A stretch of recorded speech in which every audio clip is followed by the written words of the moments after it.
देश के सबसे बड़े इंडस्ट्रियल एरिया आयडा, जो आजकल जियाडा के नाम से जाना जाता है, विकास के नाम पर बदहाली के दौर से गुजर रहा है। पिछले 4 सालों से केंद्र सरकार की अमृत योजना के तहत यहां नगर निगम विकास कार्य कर रहा है, जिसमें पानी pipeline, sewerage line, gas line, बिजली जैसे सुविधाओं का नेटवर्क का जाल बिछाया जा रहा है, जिसके लिए पूरे आदित्यपुर को विकास के नाम पर गड्ढों में तब्दील कर दिया गया है। काम करने वाले एजेंसियों का हनक ऐसा है कि जियाडा और एशिया के तमाम कोशिशों के बावजूद भी उनके कान पर जू तक नहीं रेंगता। अच्छी खासी सड़कों को बीचों बीच काट देते हैं। इंफ्रास्ट्रक्चर के बारे में जहाँ तक बात है, ये मेरे को लगता है कि देश का पहला ऐसा इंडस्ट्रियल एरिया था जहाँ पर कंक्रीट की सड़कें बनी, स्ट्रीट लाइटें लगी, साइड में नाली बनी, लेकिन उचित रख रखाव और मेंटेनेंस नहीं होने के चलते वो सारा बर्बाद हो गया है। जो रोड के बारे में पहले हम लोग बात कर रहे हैं, तो रोड में कई जगह गड्ढे हो गए, थोड़े बहुत गड्ढे भी नहीं होने चाहिए थे, या तो बनाने की कमी थी या कुछ भी, उसमें वो आज तक नहीं बना है। उसके बाद रहा सहा कसर, जो हम लोगों के अमृत योजना, जिसमें सीवरेज लाइन, पानी की सप्लाई लाइन, बिजली की अंडरग्राउंड केबलिंग होनी थी, उसमें जो भी एजेंसी आई उसने उसको रीलोकेट नहीं किया, वापस उसको बनाया नहीं। उसके चलते काफ़ी दिक्कत है। वर्तमान में ये पोजीशन है कि बिजली बोर्ड के जीएम को भी हम लोग बोल रहे थे, रोड को बीच से काट दिया है और गड्ढा को ऐसे ही छोड़ दिया है। जितनी भी गाड़ी है उसको रोड को पार करके जाना पड़ता है, वहाँ एकदम स्लो करके गड्ढे से कूदते हुए जाना पड़ता है। इसी तरह गैस वाला भी उसी तरह से किया। ये स्टार्ट हुआ था 2019 में, कोविड के पहले। सपुरजी पालन जी यहाँ सीवरेज का काम शुरू किया था। काफ़ी दिन तक रिस्टोर नहीं किया उसको। रिस्टोर करने में उसका बहाना होता था कि एक बारिश पार हो जाएगा, मट्टी जब पूरा बैठ जाएगा उसके बाद करेंगे, कम्पैक्टनेस आने के बाद। उस समय से रोड में धूला का ये पोजीशन है। अगर रोड में क्या, हम लोग फैक्ट्री के अंदर भी अपनी गाड़ी खड़ी करते हैं तो 3-4 घंटे के अंदर धूल से पूरा रोड, गाड़ी भर जाती है। हम लोग जो सांस ले रहे हैं उसमें धूल पूरा आ रहा है।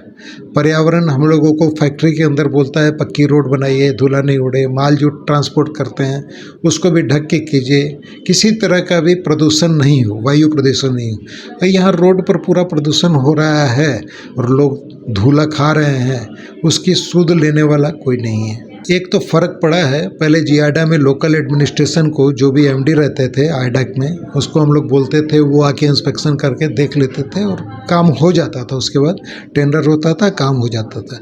कई बार एशिया को भी उसकी जिम्मेदारी दी गई कि काम का मॉनिटरिंग आप लोग कीजिए। और कई बार ऐसा होता था, रोड का कोई काम होना है तो उस रोड के जितने यूनिट वाले हैं, इंडस्ट्री वाले हैं, उनसे साइन करा के ठेकेदार को देना पड़ता था। ये अच्छी पहल थी, लेकिन जब से रांची हुआ है तो यहाँ से जो भी प्रस्ताव बनकर जाता है, उस प्रस्ताव पर डिसीजन लेने में करीब करीब इनको साल भर लग जाता है। दूसरी तरफ दिक्कत यह है कि जब तक आदित्यपुर इंडस्ट्रियल एरिया आयडा था, तब तक स्थानीय कंपनियों की परेशानी आसानी से सुलझ जाती थी, क्योंकि सारे लोग यहाँ पर लोकली एडमिनिस्ट्रेशन मौजूद होता था। लेकिन आज तो लाख गुहार और दौरे के बावजूद भी रांची तक फाइल पहुंचकर भी बरसों तक इंतजार में गुजर जाती है। समस्या का समाधान नहीं होता है। आदित्यपुर क्षेत्र में जो आदित्यपुर का हमारा मेन कमांड एरिया है, उसमें तकरीबन 35 किलोमीटर सड़क है। बहुत पहले बनी है और इधर लगातार सीवर लाइन के लिए हो, वाटर लाइन के लिए हो, बिजली की तार के अंडरग्राउंड ले जाने के कारण हो, टेलीफोन जियो वाले का और जो भी नेटवर्क है उनका ऑप्टिकल फाइबर ले जाने के कारण कई जगहों पे परेशानी की स्थिति पैदा हो गई है। इस समस्या से आयडा अवगत है। हम लोग कोशिश कर रहे हैं, हम लोगों ने एक प्रस्ताव बनाया हुआ है कि हम इसका पूरा जो है वो जीर्णोद्धार करते हुए और पूर्व की स्थिति में ले आए।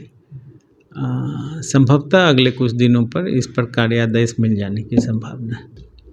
बिजली का जो हमारा डिमांड और ये वो जो प्रोवाइडर हैं, सर्विस प्रोवाइडर, वो दे रहे हैं।